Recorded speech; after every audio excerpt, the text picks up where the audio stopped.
Hello again, Michael Ware. And what is FRAC? Is that a swear word or what's going on here?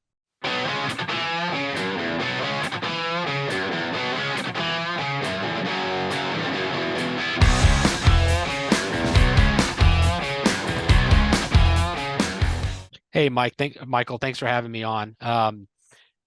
So we're a 501(c)(6) for the firearms industry, a trade organization. The full name is the Firearms Regulatory Accountability Coalition. We were formed in late 2020 by some key people within the industry, and then I was brought on as CEO. In the context of your podcast here, we are a veteran-led organization with myself as a veteran of both Iraq and Afghanistan.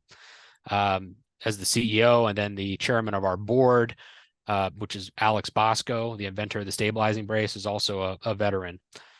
So, Fantastic. So we started out with what is FRAC? And you've told us what the acronym is. So what exactly does FRAC do, and how does it relate to the average Second Amendment enthusiast? sure. So, we are slightly distinct from your typical like Second Amendment civil rights organization. We are not a civil rights group. We are a trade organization for the industry. Now, we have a good relationship with those organizations like GOA and other groups of that nature. And we have tremendous overlap in terms of our perspective and the way we look at things. But it is a slightly different avenue when you approach things as a trade organization. So we spend a lot of times looking at things through the lens of like the Administrative Procedures Act to challenge a lot of abusive regulations coming out of ATF. We spend a lot of times looking at the nitty gritty of things in Congress, report language on bills, things that maybe outside the everyday view of the consumer population. I'll tell you something. I'm concerned sometimes that the average Joe Blow walking down the street will hear the acronym FRAC, FARC, um, FRAC, sorry, and they won't have any idea what that means. And once they learn it, Travis, they may not understand what the problem is. And I want you to correct me if I'm wrong about this, but here's my thinking. Every time I turn around, the deeper I go into politics, the more time I see spent on Capitol Hill, whether it's right here in Iowa or on the federal level or any other of my neighboring fellow states, whatever, brothers and sisters everywhere, right? I see a whole bunch of push to have somebody who is an expert, whether this person is a doctor, a psychologist, or whatever else, weigh in on a professional level about something that they probably don't understand completely anyway, but it won't matter. They're getting people who are technical experts to bridge the gap that a legislator or a policymaker or a regulator may need in order to make a good decision. And usually what happens is the other side of the coin, if you will, the people who are fundamentally opposed to us, stack the deck with these PhDs or whatever they are. And the next thing you know, you end up with gobbledygook and all kinds of really, really bad things. Maybe well intentioned. I don't know. I'm not sure about that sometimes. But we import or seem to import a lot of experts' opinions into our policy making, our legislative issues now, policy issues. Or excuse me, regulatory issues, and this is going the wrong direction. We're watching Chevron deference play out, which is music to my ears. So I think organizations like FRAC are going to be absolutely invaluable to try and unwind some of that mess. I mean, can you wait? Have I got this? Was my impression wrong, or have I got this right or wrong or a little bit right? Tell me. You're absolutely correct, and that was really how we've added or contributed to the overall effort on the Pro 2A side of the V, if you want to look at it that way. I'm blessed to have an awesome team that is incredibly skilled with Administrative Procedure Act stuff and coming in at that angle and pushing back, at that level of detail against the things the government's doing. So, for instance, we have two lawsuits going right now. One of them, we're leading 25 states and a couple companies, one of them being SB. So they're all publicly named entities that are named on the suit over the brace issue here in the District of North Dakota. That case is currently pending a ruling from the Eighth Circuit. And I can get into the details on that, here in a bit. But another case we have going, well, in that case, that first case I mentioned is under the Administrative Procedures Act. That's the avenue we brought the challenge. Then the other case we have going deals with administrative procedure stuff, but it deals with the abuse of the FATD, the Firearms and Ammunition Technology Division of the ATF, the abuse of the the technology classification process that FATD undergoes. So whether it's basically delaying, egregious delays, or outright refusal to issue a classification in an attempt to stifle the ability of the industry to bring product to market with a clear picture of its regulatory status. So these are things that we're challenging again using the Administrative Procedures Act and having an outstanding legal team. It's kind of funny. We get, you and I, people watching this, people listening, we get down in the weeds pretty often about these things and we get immersed in them. And then we take some of these things that we know for granted as if everybody knows them. But every now and then, I think it's good if we hump the brakes, tap them, whatever, zoom out a little bit and take a look at this from a flyover perspective. ATF, whether I like it or not, has definitions on what particular firearms are and aren't, whether that's a handgun or a rifle or whatever else. Now, I may or may not agree with them, but they're established, and I think I can handle most of them.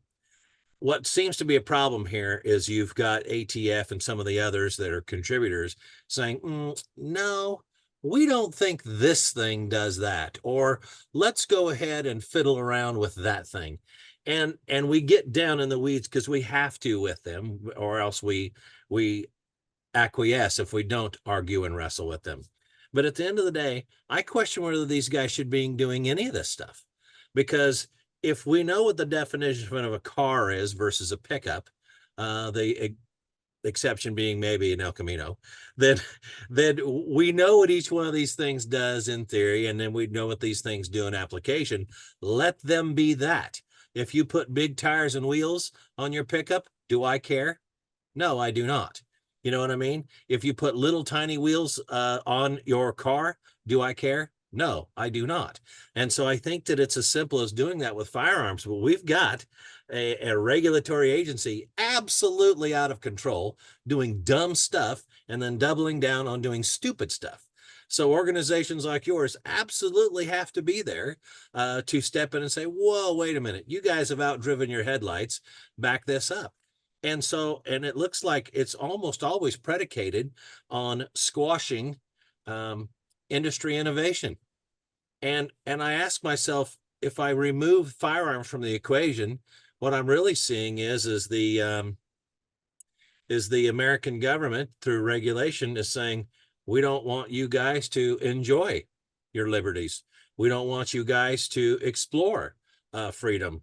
We don't want you guys to come up with anything new and inventive, because we want to have all kinds of power over that. And that's just a really silly, stupid, ignorant mindset. I'm getting more brazen about saying it, Travis, because I just see it that way. I mean, is this what we've come to understand out of ATF, for example, or what do you think?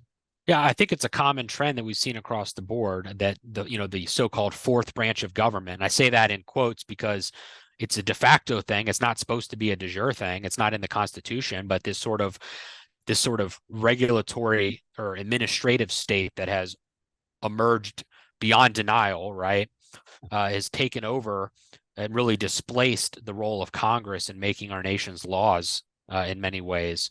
And so we've seen it across the board, not just in the firearms context. Obviously, that's the context that my organization focuses on, but we've seen it in other contexts as well. I mean, easy examples like the EPA, things like that,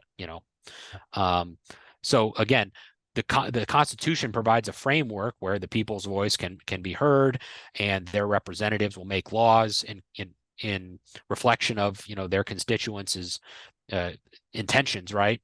Yeah. But we've seen that sort of handed off in many ways, to this fourth branch of government. Now, the good news is the trend right now that I'm seeing is the courts are realizing this in a big way, and they're starting to push back on it because they see the negative ramifications of that playing out. So this conversation you and I are having is not scripted in any way. We didn't even discuss the context or content of what we were going to go over. So is it okay if I ask a few questions about Chevron deference?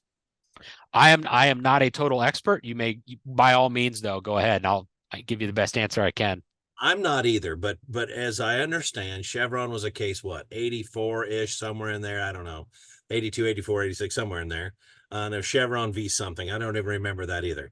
But what I do remember is essentially the Supreme Court said, or the courts rather, said, when the law is written ambiguously or we don't understand how it applies today, we're going to go ahead and default to the regulatory agency as experts on the subject matter and do whatever it is they recommend. Does that sound about right? Yeah, when there's an ambiguity, they would give some deference to the agencies. And there's some other forms of deference. Yeah. You have things like Skidmore deference, and your viewers can do a Google on that. But basically, Chevron was a deference doctrine. Now, but prior to it being struck down here recently, there was already the emerging trend that, hey, when it comes to the context of ATF, the laws they are enforcing, even if they're using a administrative rule to enforce it or interpret it, those laws are criminal in nature. Yeah. And in the context of the criminal law, the deference is supposed to go, the tie goes to the runner, which is the defendant, under what's known as the rule of lenity. And so we did see, even prior to this getting formally, nixed at the Supreme Court, the Chevron getting nixed by the Supreme Court, we've seen the government step back from trying to rely on Chevron for criminal laws interpretation, right? And acknowledging that that would not be a smart move on their part and that lenity was in play. So we did see that. Now, in the context, nonetheless, in the context of firearms, I think it's a very positive thing that Chevron is in the grave because, one might say that, well, if lenity would override in the criminal context, what's there to worry about? Well, you never know, right? Like if Chevron was still alive, there's always the potential that some judge could find a reason to quibble about the distinction between civil and criminal, right? And attempt to apply it or attempt to give it like a hat nod, right? Yep. And so to have it just finally put in the grave is an amazing thing. And, there's potential contexts that are civil in nature in the context of firearms, either existing or in the future where Chevron could come up. So overall, it is a positive thing to see the Chevron deference put to rest. So that it's just not, it's not something that can be potentially weaponized against the industry or the consumer. So you and I have volleyed a little bit about what Chevron deference is, or the Chevron case being a defer position. I'm going to defer to this. So that's what the deference part of Chevron deference is. So give us an example. It doesn't have to, you can talk about one of the cases if you'd like, maybe that'd be easier. If not, give us an example of what this looks like for a regulatory agency now that Chevron is, as you say, in the grave. Now, I believed it was coming, and it was hard fast when we saw, was it a little over a year ago, EPA or West Virginia versus EPA. That I think that kind of gave rise to where we're at today, or I'm sure it did actually. But walk us through in briefly what it looks like when Chevron deference is not being upheld and what ATF may appear like in court cases in the future, because up to now, they seem like they've done relatively well and not very many cases have been brought against them. So walk us through that real quick. I think people need to understand this. Yeah. So, well, the first thing would be in the absence of any sort of deference, you look at things like plain reading of the statute, right? So in the criminal context already, like I sort of mentioned a moment ago, you're talking about trying to argue that, hey, this rule or this thing would be in line with the plain reading of the statute because the plain reading would now be the standard in play. Is it in line with the statute or not? And the judiciary would get the say on that without having to defer to some agency. Yeah. And to the extent that that was already the case with criminal law, then you have the rule of lenity, like, hey, when there is an ambiguity, it should be interpreted again by the judiciary, interpreted in favor of the, tie goes to the runner, right? So the defendant, the citizen. Now, you're going to end up with a similar situation over on the civil context, right? Where plain reading of the statute would dictate the outcome of like a civil proceeding. And I say civil, that's a broad range of things. That not doesn't just mean a lawsuit, right? Person A versus person B, or entity A versus entity B. It could mean a proceeding within an agency even that ends up on judicial review down the road to see how the agency handled something. I mean, this would be my understanding that like if an agency stepped in and wanted to pull something from or take some sort of adverse action, but in the administrative or civil context, not a criminal prosecution, not an indictment, not charges, nobody's going to jail, but take an action against a person or an entity, they would have to answer to the rule of law and to the court system in a more neutral way, to where a judge would look at that and say, look, was what they did, that agency, was what they did in line with the rule of law, in line with the plain reading of the statute, Yeah. not their own reading of it as enacted by some 100-page thing in the federal registrars where they publish their regulations. Oh yeah, and you were being kind in the number of pages. I mean, and just the regulation itself, I can't remember now. I'm trying to recall how many pages the 80% frames and receivers regulation was, and then or the proposed rule, whatever, and then bump stock, or excuse me, arm braces and that kind of stuff was like 280 pages or something like that, wasn't it? I It don't was know long. which. It's ridiculous. I remember on one of those two documents, I think the one that was longer was more recent. I think it was, I can't remember, it was 300 or almost 400 pages, and I read the thing twice. I'm certain I will be in bifocals as a result, so they owe me a little bit of kick on that.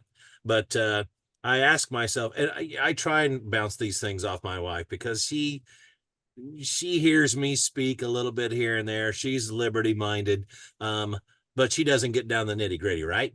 So it's probably good if we ask our spouse what they think about these things from time to time. And I said, well, what do you think about this? And I showed her this ream of paper that I had printed off. And I said, this is what you're going to need to know adequately to adhere to the regulation as it pertains this little thing. And she, of course, I'm not going to tell you over the air here her first word. You can imagine.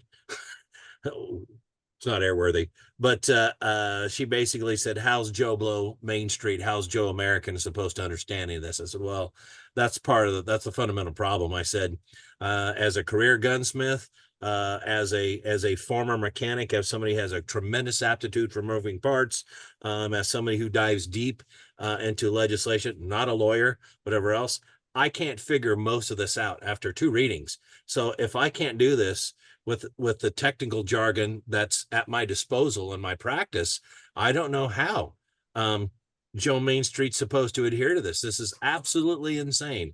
And they have made this as complex and as hard as humanly possible.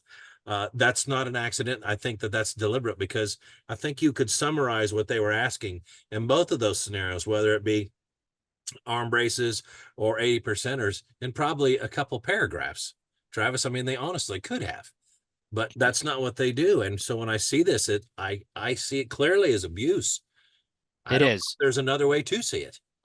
It is abusive, and there's this sort of legal fiction that like once they've published something in the Federal Registrar, which how many people have even heard of outside of this, us, right, in the advocacy community, but that once they've published it in the Federal Registrar, somehow the people are on notice, right? And then that's before you even get to whether or not people can actually understand, whatever thing, right, extensive thing. And the justification that they seem to push, the sort of the policy justification for why they do that, is they believe that there's some sort of like gap in existing law, or a gap in the criminal law that somehow justifies them to step into the void of what Congress has failed to enact. And again, that's their argument, right, that they're trying to fix. That's not how it works in a democratic system. If somebody believes, an agency or a citizen believes there's a gap in the law, there's a democratic process, be it at the state or federal or local level, to address that and adjust the law, accordingly, right? Yeah. And for an agency to then step in and say, we'll fix it, that's sort of like the old saying that the path to somewhere not good is paved in is paved in gold, right? And so that's what I see with a lot of this stuff, is that they're trying to fix what they believe is some gap in the law, and supplant the will of Congress.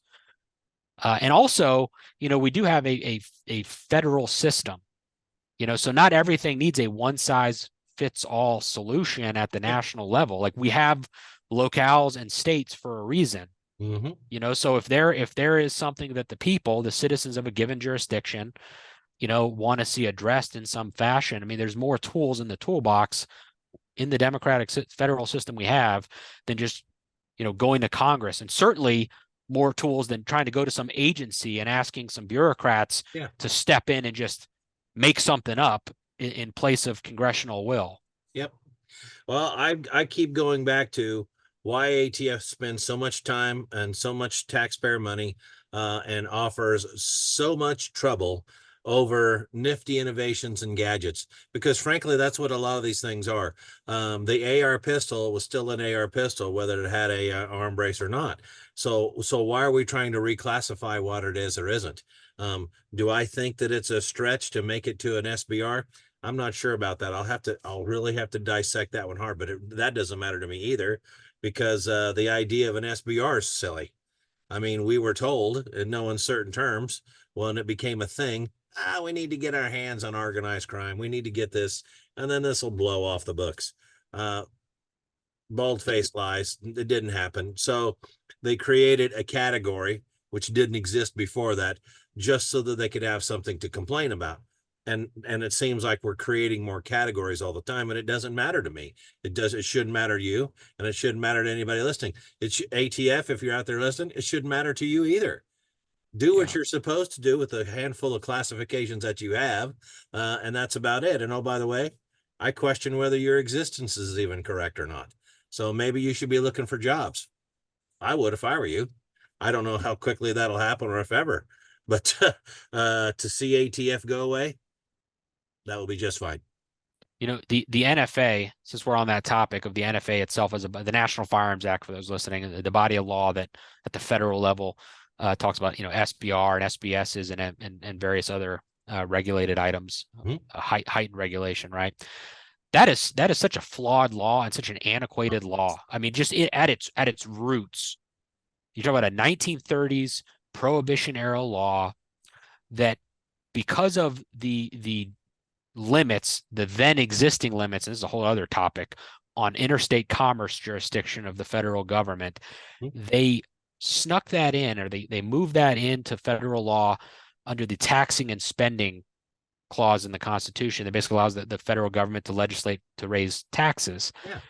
And that is like a whole cloth fraud on the American people, that this is a tax law. Right. I mean, they have peddled that throughout history to the courts, that like the purpose of this whole scheme is to raise revenue, because that's the constitutional justification they've had to rely on. That's right. In court after court and case after case throughout history. Yep. And so you have this archaic law where people who haven't done anything wrong get in trouble over the most hair-splitting hyper technicalities involving like rulers, and if there's rifling in the barrel, or if it's not right, what constitutes rifling even, right? Like these things coupled with the tape measure equal to crippling fines, or a decade of prison time, or something like $250,000 fine, or both, as a result of being on the wrong side of some hyper technical analysis for something in the closet, right? And I do think that we are going to have to come face to face at some point. We, being Americans, are going to have to come face to face at some point with the vitality of a law like that in the modern era. I mean, we're the idea that people can go to prison over the barrel length of a single shot shotgun blows my mind. I know. So we're back to where I was, I mentioned earlier. I want to understand the technical aspect of these things. I want to understand the depth and the width of the law. I do. But I try, and always, or I'm trying more often anyway, Travis, to zoom out and say, okay, what's the practical consideration here? I'll give you a perfect example.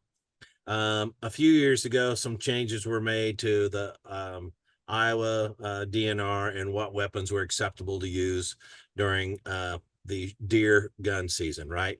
And it was supposed to be a, what was it, 357 caliber up to .500 something or whatever. So I'm pretty sure that was it. And so somehow the 350 Legend chambering, you may or may not know much about it, supposedly made its way out of the market from the manufacturers with some bullets that were slightly undersized. Like if you were putting a micrometer or dial caliper on them, they were like 355 thousandths rather than, and this was a claim from an internet forum that an Iowa conservation officer read and took as if it were literal. I don't know if he actually checked it or not. It doesn't make any difference. We started getting a lot of pushback from DNR and out through the conservation officer community, whatever else, to the public saying, we're not going to allow this particular caliber. It doesn't fall in this criteria. I'm like, whoa, whoa, whoa. The SAMI spec says 357 thousandths. The side of the box that it was sold in says 357 thousandths. That's what it is. Well, we need to have officers be able to tell. And I'm like, you're going to dispatch officers out in the field with a micrometer? Right. And that would be, in my opinion, we don't really, so my organization, we don't really deal with a whole lot of stuff at the state level, but just to weigh in on that, right? You're talking about really the issue is the distinction between nominal caliber versus actual, like micrometer caliber, right? Well, to the extent the law says caliber, but doesn't specifically say, actual or nominal, that's a lenity. And this is a criminal statute, even if it's just a minor like ticket or a citation, the rule of lenity should step in to say, hey, the tie goes to the runner. If the law doesn't specify nominal or actual, either one should do. So if the box says 357 and the law says 357, then that's it, man. But you're right about that. But here's the problem, Travis. And as I said, you're right about that, and we should take note of that. You're right, and that's a principle that we should understand, be fluent in, and we should adopt and regurgitate to others. Thank you for that. I know you're right. But here's my bigger issue with that, and I really think that this goes to the heart of the matter. Ask yourself what motivation a conservation officer may have, or a DNR, which is the Department of Natural Resources here in Iowa, a regulatory agency. What motivation do they have for quibbling over 2 thousandths?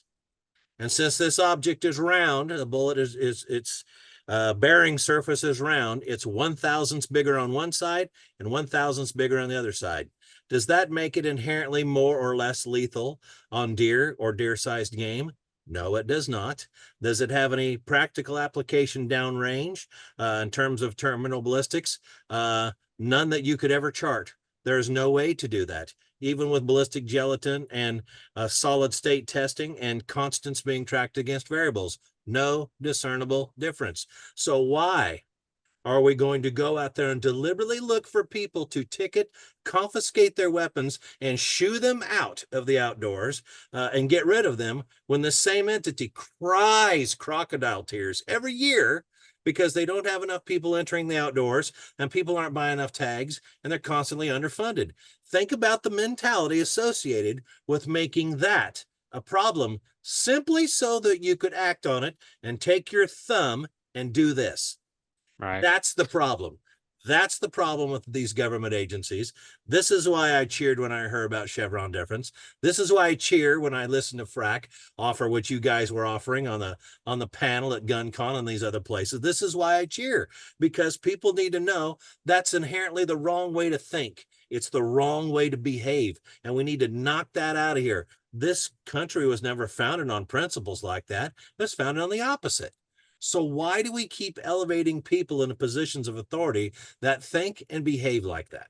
So a couple of things, and I'm gonna, before I answer that question directly, I want to just go back and comment on the merits of this, right?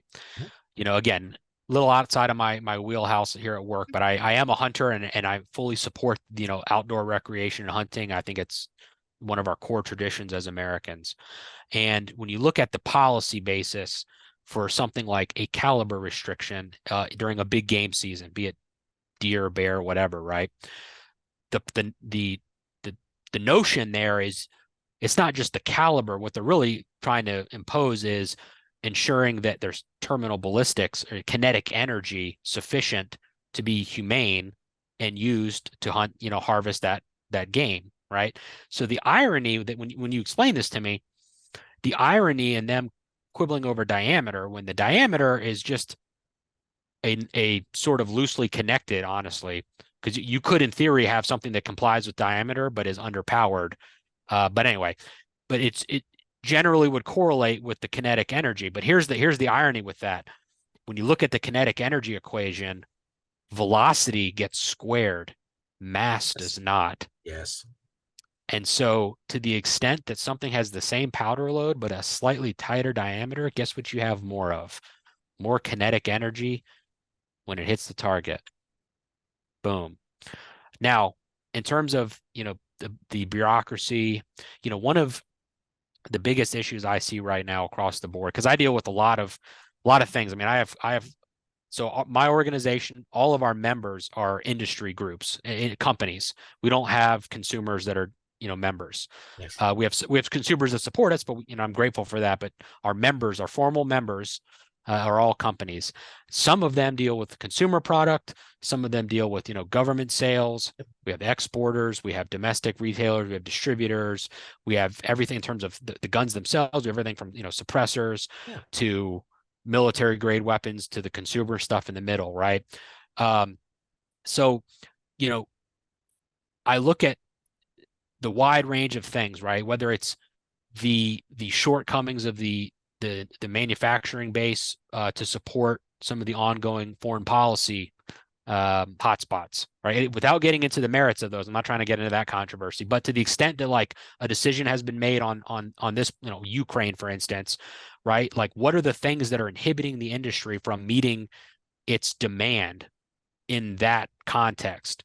And I look at that, and I look at some of these red tape bureaucratic things like ATF ruling 2014-1 that needlessly restricts the inter-industry transfer of machine gun components, like receivers or completed ones, that needlessly restricts that depending on the category of export it's going out on, right? Whether it's through the foreign military sales program or whether it's a direct foreign sale. I can dive into that if you want, but I'll, when I look at these things, what I really see when I just zoom out is I see that there is a divergence of incentive structures, right? So in the military, one of the key concepts, like when you brief a mission, whether you're a platoon leader, commander, or whatnot, you always brief, as part of the mission, you brief your commander's intent. Yeah. And one of the key concepts is you want to have unity of purpose and unity of effort across the element. Everybody in the same direction, working towards the same, accomplishing that mission, right? What you don't want to have is subgroups peel off and have their own incentive and disincentive structures that are maybe not in line with the mission or maybe even go against the mission, right? The overall mission, right? Everybody shooting in the same direction, right? So when I see, again, kind of going back to that Ukraine example, when I see, things like 2014-1, and again, this is a 10-year-old ruling from ATF interpreting the machine gun ban in a very strict context when they didn't need to. I think they made an incorrect interpretation, honestly, but they interpreted under the authority of the United States government to mean literally it has to be sold to them through the foreign military sales program, and that merely having an approved export license to an approved ally through the direct foreign sale side of things, that's not good enough. So what you end up with is this insane situation where, like, if company A makes, a chain gun for an Apache gunship, right, but that Apache, the overall end item, has been approved for export on a direct foreign sale contract, State Department blessed off on it, have the export license approved. Because the government is not the middleman, the ATF will deny a transfer of that nose gun from industry, manufacturer that made it to the aviation company that needs to test it and incorporate it into the airframe for testing and evaluation, and then take it to export. So the industry has to then send a babysitter. That first company that made that subcomponent has to send a babysitter to physically be with. I mean, like, sit in a lawn chair in the hangar, and that's insane. And that level of that sort of inefficiency is untenable.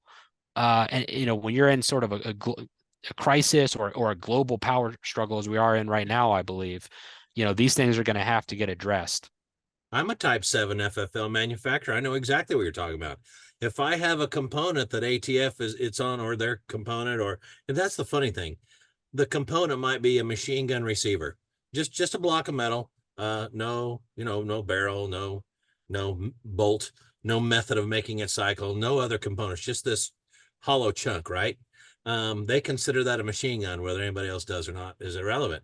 So if I have to have some work done on that, or if I subcontract or anything like that out, that person I send it to has to either be an FFL that can receive that, log it in and out, and it can be tracked, or I have to go there physically with it, or somebody that's a responsible person on my FFL has to go there and do exactly what you said and stand there with your arms crossed watching it. You can't sit in the lobby while it's in the back. You have to stand there so that in close proximity so that you can see it, so it's within your possession, a really poorly defined word, and go through this process. And this is how stupid it is. This is why things cost way too much. This is why things never get done on time. Is ATF's no different than any other bureaucracy. They make things essentially stupid, and overly complex and hard. So Well, don't be surprised why these things cost what they cost. Just to chime in on that too, and that may be in the context of like a regular firearm. If they're a non-FFL, they can't, even take possession of them. In the context of an MG, right? I mean, I have a member, for instance, brought this up in a congressional staff briefing. They had contract for foreign export to a certain ally of ours that might be under invasion, right? And we're talking large quantity, not one or two. We're talking like large quantity where, they make the receiver, they have approved contract, export licenses, all that from, State Department, all that. They make the receiver. The entity that they need to do the coding is also an FFL SOT. But because it's not going out through the foreign military sales program, because it's through the direct foreign sale process, okay, with the direct contract from that foreign government. Yep. They have to then go and watch and keep it within their possession so it's not a transfer. Yep. Okay. They have to watch these things be coded and never have them leave their custody. And then, finish making it, and then off it can go on export pursuant to that State Department approved contract.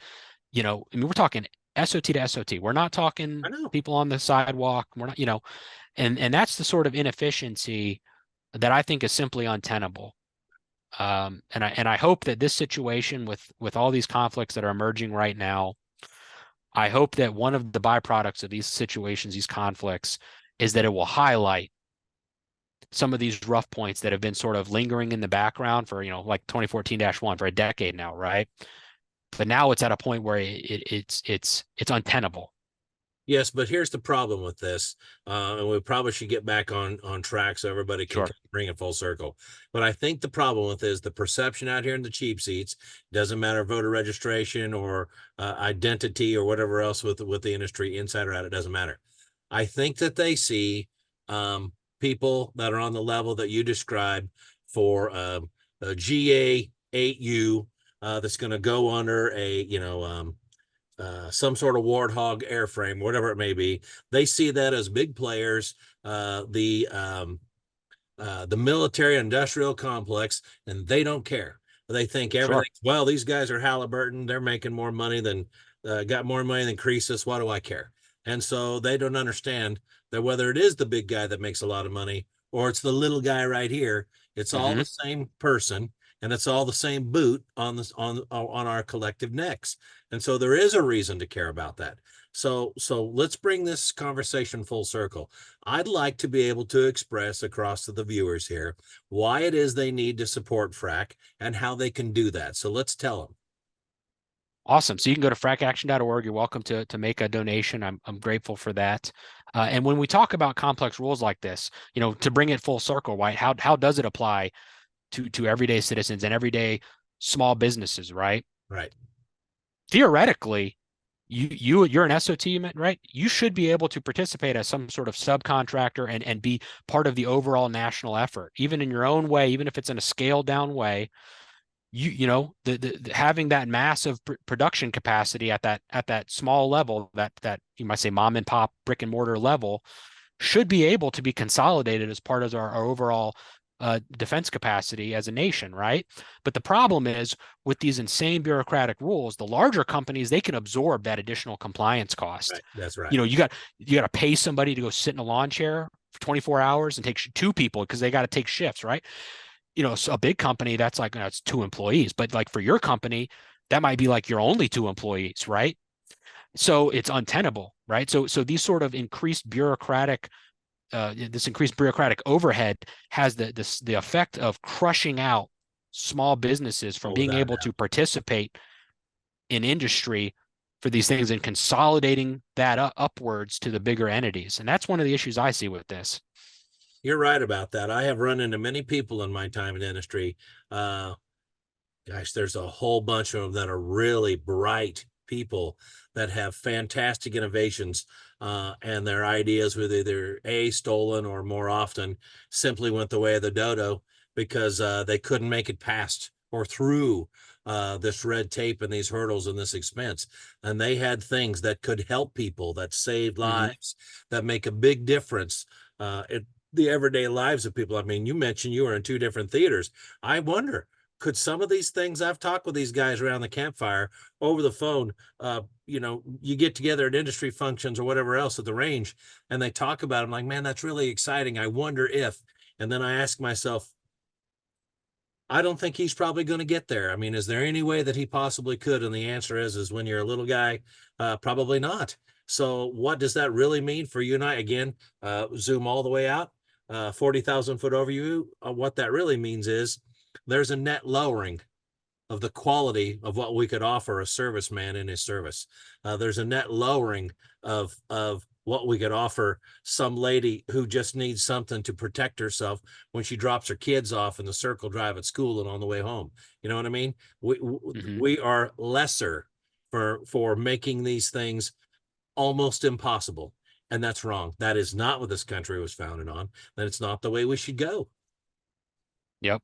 And that's one of the benefits of my organization that I try to provide our members. And it's not a formal thing, and on an informal level, being able to network, right? Being able to take, because there's a ton of innovation and brilliant ideas that otherwise would never see the light of day, let alone get off the launch pad Yeah. that at that lower, at your level, right? Yeah. And then you have these big companies or these medium-sized companies even that may have the capacity to bring that to market, whatever that market may be, right? And so being able to network them, link them up, and get them in the room together, get them face to face, and say, "Hey, I heard this from them, and you're right. Is that something that you guys could talk on?" I think it's important for companies to have a forum to do that sort of networking. Because I agree with you. I mean, there's things I've seen for various reasons. I won't get into too much Yes. detail, but it's like I'm a military thinker. I love hunting. I love all sorts of technology, right? But in the context of like defense, when I look at some of the brilliant ideas from fellow veterans that are small business owners like yourself, I mean, truly brilliant ideas, and like they've designed it, that would give our country, not this is not a small thing, give our country some advantage on the battlefield, right? Or our allies, Yeah. right? When I see that, but then I see, the inability to get it linked up and to get it in, actually brought to fruition, it's heartbreaking in a way. It is. It is. So if the folks watching go to FRAC, FRAC action.org, they're going to see the site. I've got to pull up over in another screen right here. You can donate. You can learn about what's going on. Now, I haven't delved into the site all the way through all the nooks and crannies, but you're showing things like litigation and what's going on. So it looks pretty easy to be able to get up to speed on what you're handling and the context in which you're handling. So I would encourage people to do that. Is there anything else that we need to cover before we part, Travis? No, I think we've hit it pretty good here. I appreciate you having me on, Michael. Oh, it's Iowa Firearms Coalition is glad to have you. Thank you for making the trek out here for GunCon the other day. John Patton is doing some fantastic work there at the Gun Collective. Brownells has been absolutely invaluable to the community and certainly to Iowa Firearms Coalition. We're glad to have them. So please, you're welcome in the neighborhood anytime. My shop isn't far from there. So the next time you're in and around Grinnell, you give me a holler. I might even buy the first beer. You never know. Awesome. Awesome. Well, Thank I'll you. get the second round then. Okay, Travis, again, thank you for your work overseas, your work here. We do appreciate it. This is what we do. It's when we get up in the morning and we ask questions like whom do we seek to serve, and then we answer those questions properly, a lot of good things are going to get done. And I appreciate that about you. I appreciate that about FRAC. Thank you very much. Appreciate you, Thank Travis. thank you so much.